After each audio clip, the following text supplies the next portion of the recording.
Salut les pintouilleurs! On se retrouve aujourd'hui pour la toute dernière vidéo de 2018. Celle-ci n'était pas vraiment prévue, mais j'ai décidé de la tourner pour répondre aux principales questions que vous m'avez déjà posées sur les précédents tutos. Les deux questions qui reviennent le plus souvent, c'est qu'est-ce que c'est la différence entre lavis et glacis?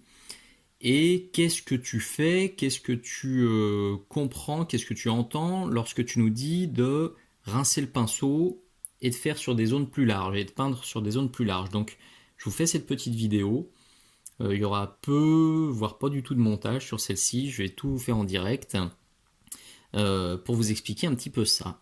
Alors, très important, ce que je vais vous expliquer là, c'est ma vision des choses. Les lavis, les glacis, les termes comme ça, c'est des termes qui étaient utilisés depuis très longtemps pour de la peinture, on va dire classique, de la peinture sur toile, et qui ont été ensuite transposés et réutilisés à la peinture de figurines. Donc ce que je vais vous expliquer là, c'est ce que moi j'entends quand je parle de lavis et de glacis. Alors je suis convaincu qu'un super théoricien ou un super technicien vous trouvera des preuves et vous montrera que j'ai pas forcément raison. C'est pas grave.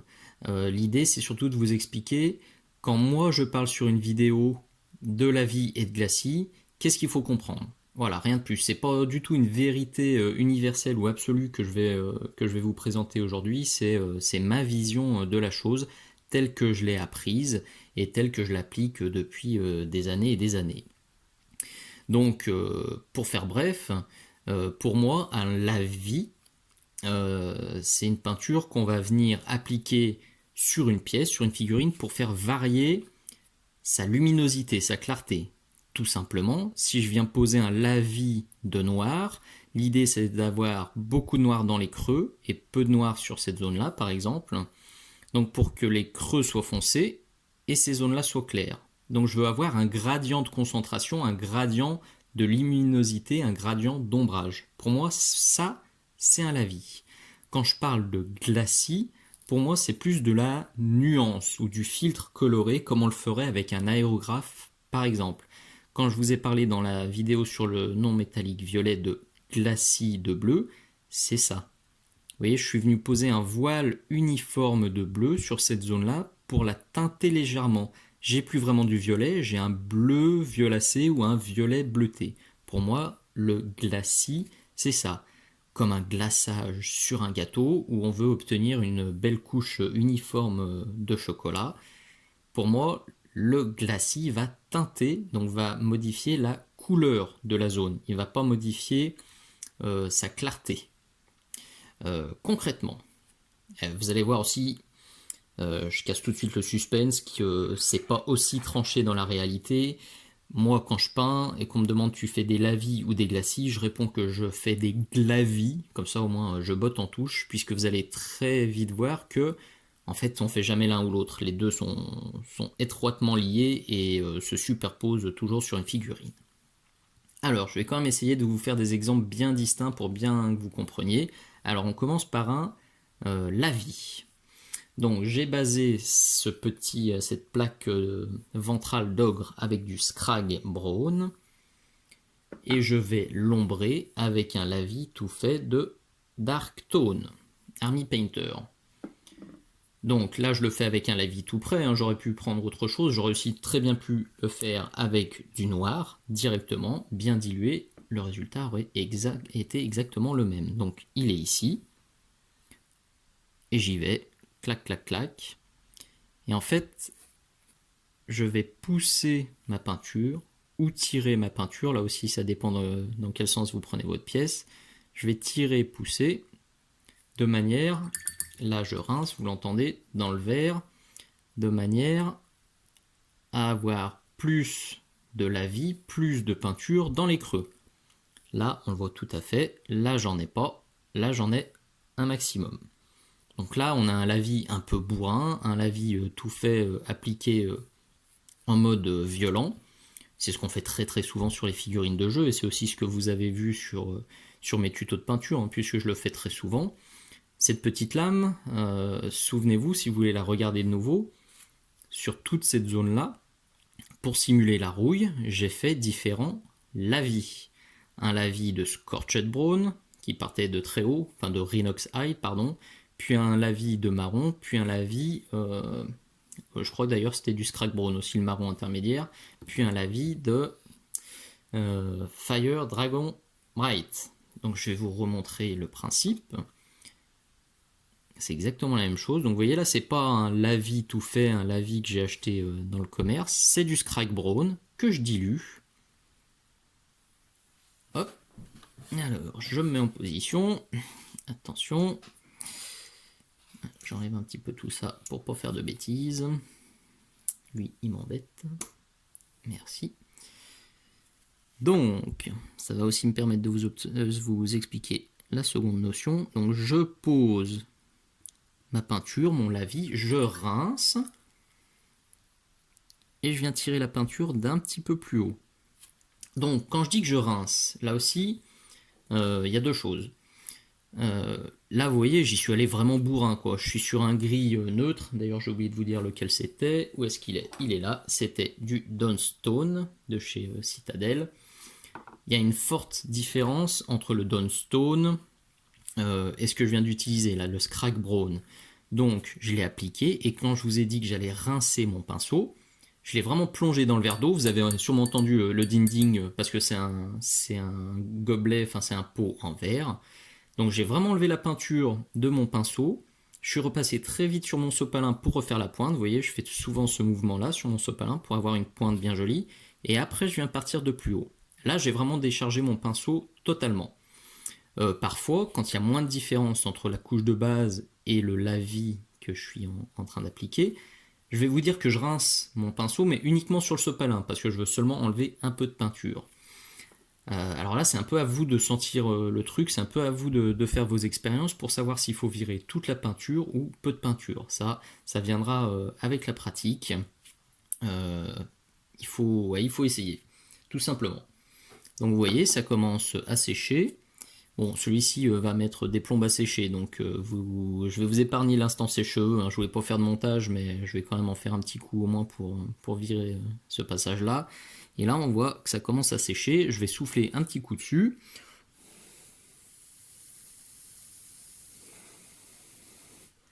Voilà. Et je remets un coup. Donc, je reprends ma peinture pour appliquer de nouveau un lavis. Elle est diluée. Je fais à peu près une goutte d'eau, une goutte de peinture et 2 gouttes d'eau, vous voyez, quelque chose comme ça. Je l'applique là en bas. Je nettoie dans le gobelet.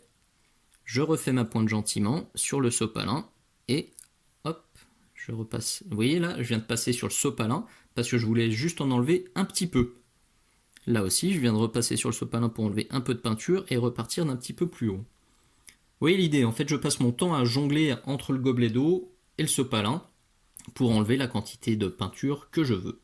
Donc ça, on a déjà vu un lavis pour ombrer. Là, c'est un lavis pour nuancer, on va dire, puisque je vais apporter différentes nuances de rouille.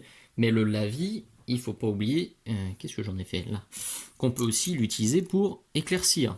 C'est exactement la même chose. Sur la plaque ventrale, je voulais avoir plus de sombre dans les creux, mais sur cette épée, donc qui a été basée en Sotek Green, je peux très bien jouer avec les lavis pour l'éclaircir. Alors, qu'est-ce que j'ai sous la main? Là, j'ai un petit peu d'ivoire, que vous connaissez maintenant, le Off-White. Je vais y aller un peu violent, l'idée c'est pas de faire un dégradé parfait, c'est de vous montrer le principe. Donc, je vais le diluer un petit peu quand même. On va dire, voilà, pareil.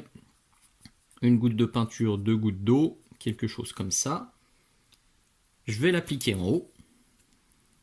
Lumière zénithale. Voilà, c'est un peu trop marquant. Voilà, j'y vais quand même comme un sale, directement à l'ivoire.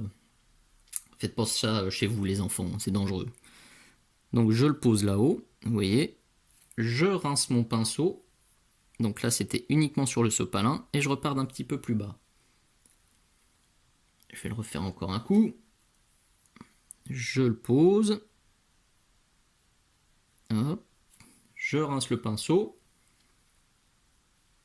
et je pars d'un petit peu plus bas. Bon, c'est violent, hein, là, clairement, il faut passer par une teinte intermédiaire en bas. Regardez, j'ai ça qui traîne sur le pinceau, sur la palette. Qu'est-ce que c'est donc? C'est du bleu vert. Je vais vous montrer comme ça, ce sera quand même un peu moins bourrinos. Donc, par contre, je vais le faire sur une plus grande surface. Vous voyez, je le pose là en mode violentissime. Là, je rince à fond dans le gobelet. Et je pars d'un petit peu plus bas pour teinter. Alors, c'était encore un peu violent. Du coup, j'ai une petite auréole. Pas grave, je refais ça une deuxième fois. Hop. Donc, je le pose là-haut. J'en ai pas assez. Je le pose là-haut, gentiment. J'en enlève un peu sur le sopalin. Et je pars d'un petit peu plus bas. Je reprends cette tranche. Et en fait, c'est en faisant ça, donc en jouant sur les lavis dans les ombrages et sur les éclaircissements, que vous obtiendrez un dégradé qui tient la route. Alors, clairement, c'est ce qu'on appelle la technique des lavis successifs. On va se faire succéder plein de lavis pour avoir un dégradé propre, tout simplement parce que là-haut, vous allez pousser beaucoup de pigments clairs, là un petit peu, et là pas du tout. Donc en jouant avec l'effet de transparence, en fait, au final, vous allez obtenir votre dégradé. Je vous le refais un dernier coup pour la route. Donc, en essayant d'être à peu près dans le cadre. Là, je l'ai trop dilué. On le voit tout de suite, hein. Quand c'est trop dilué, ça fait une auréole sur le petit clou, là. Ça fonctionne pas. Donc, je l'applique. C'est vrai que le clou m'embête, là. Je l'applique. Je rince dans le gobelet. Je refais la pointe sur le sopalin. Et je repars d'un petit peu plus bas.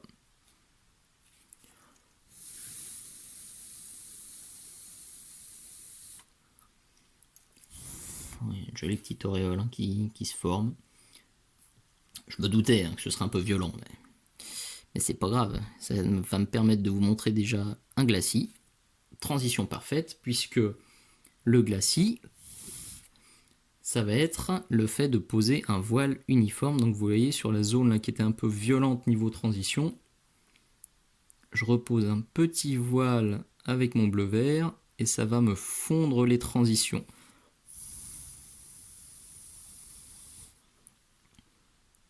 Voyez, bon, l'auréole elle y est encore, hein, mais ça il faut le faire plusieurs fois. Oh, je suis sorti, c'est mal. Hop, hop, hop, hop. Voilà, donc transition parfaite. Qu'est-ce que c'est un glacis? Donc comme je vous le disais tout à l'heure, pour moi le glacis, c'est un voile qui est uniforme. Donc, pour rappel, ce que j'ai fait ici, pour moi, c'est du glacis, quand j'ai rajouté le bleu. Quand je viens de teinter une barbe, par exemple, pour moi, c'est du glacis.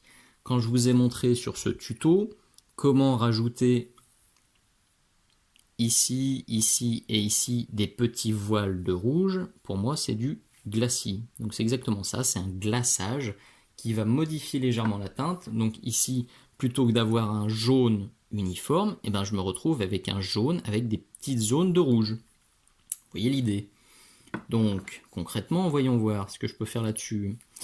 C'est peut-être un peu gourmand de faire ça là-dessus. Allez, attention les yeux, ça va picoter. On va mettre un glacis de mood green.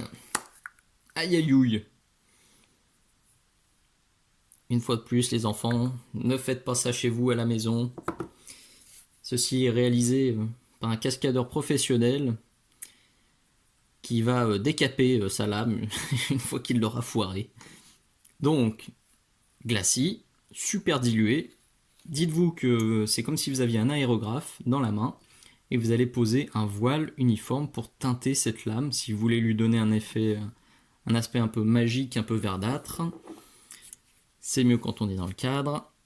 On y va. Je pose de manière super uniforme un petit peu de mood green.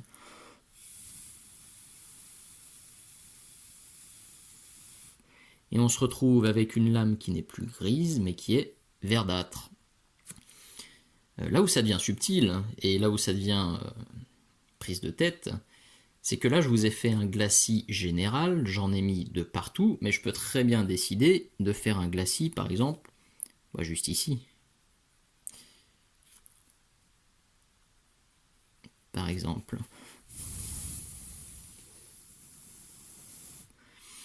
Et du coup, ok, c'est bien glacis puisque j'ai posé une couche uniforme de peinture ici, mais j'en ai pas mis là-bas. Alors est-ce que c'est un glacis ou est-ce que c'est un lavis? Bon courage, c'est le sujet du bac philo de cette année, vous avez 2 heures. Donc concrètement, c'est pour ça que quand on me demande vraiment si je fais lavis ou glacis, je dis que je fais les deux. Parce que c'est trop prise de tête et puis c'est pas vraiment utile de vraiment discerner les deux, parce que quand je peins, très clairement, je joue avec les deux. Vous l'avez vu tout à l'heure, là. J'ai fait un lavis, j'ai tiré vers le haut, j'avais une auréole dégoûtante ici, et ben ce que j'ai fait un glacis pour fondre les transitions. Bon, c'est quand même à l'arrache, hein, mais c'était pour vous expliquer l'idée. Et vous voyez, en jouant avec lavis et glacis, on va réussir à teinter, donc à modifier la clarté de la figurine, la clarté de la zone. Donc vous allez l'ombrer, l'éclaircir et vous allez aussi la nuancer. Voilà, j'espère que j'aurai été assez clair. Je vais laisser sécher ça tranquillement. Je pourrais vous faire d'autres exemples, hein, mais je pense que c'était... l'idée, elle était là. Lavis glacis, quelle est la différence et qu'est-ce que j'entends quand je viens rincer mon pinceau? Faites vos essais. L'idéal, c'est de travailler bien dilué. Quand vous commencez comme ça, travailler très dilué, vous pourrez normalement pas faire de boulettes.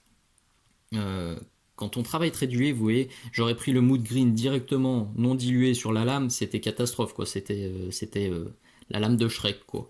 Mais quand j'y vais très dilué, vous avez beaucoup de contrôle sur ce que vous faites.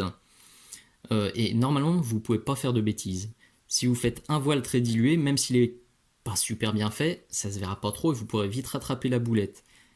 Quand vous êtes à l'aise, vous en faites un deuxième, un troisième, un quatrième, et c'est en superposant toutes ces couches super fines et en tirant la peinture ou en poussant la peinture comme ça que vous obtiendrez des résultats qui seront cool. Voilà, j'espère que ça aura été clair. Je vais peut-être vous refaire un dernier essai. Ouais, allez. Je vois que ça a séché, donc c'est la fin de l'année. Soyons gourmands. Hop. Je l'avais sorti pour ça. Donc je voulais vous montrer que c'était très facile. Souvent on utilise les lavis tout près pour ombrer. Donc on veut avoir quelque chose de sombre. Mais là je vais vous montrer que pour les oxydations par exemple, on peut utiliser un lavis super clair sur une teinte moyenne et on obtiendra quelque chose de pas dégoûtant du tout. Alors ça n'a pas séché de partout, donc il faut quand même que je fasse gaffe. Pif, paf, pouf. Hop là.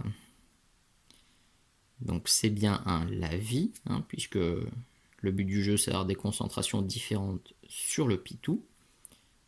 Donc ça va se pousser gentiment dans les creux, ça va s'accumuler. J'en reprends encore. Tic, tic. J'en aurais bien mis de partout, mais là c'est pas sec, donc ça sent la grosse boulette. Mais en forçant juste, vous voyez, comme ça, dans le frais, vous pouvez déjà obtenir un effet d'oxydation qui, une fois sec, sera pas dégoûtant du tout. Synchro parfaite. Il a séché au bon moment, ça aurait été dommage que je vous montre pas ça. Donc, il faut pas forcément se dire que...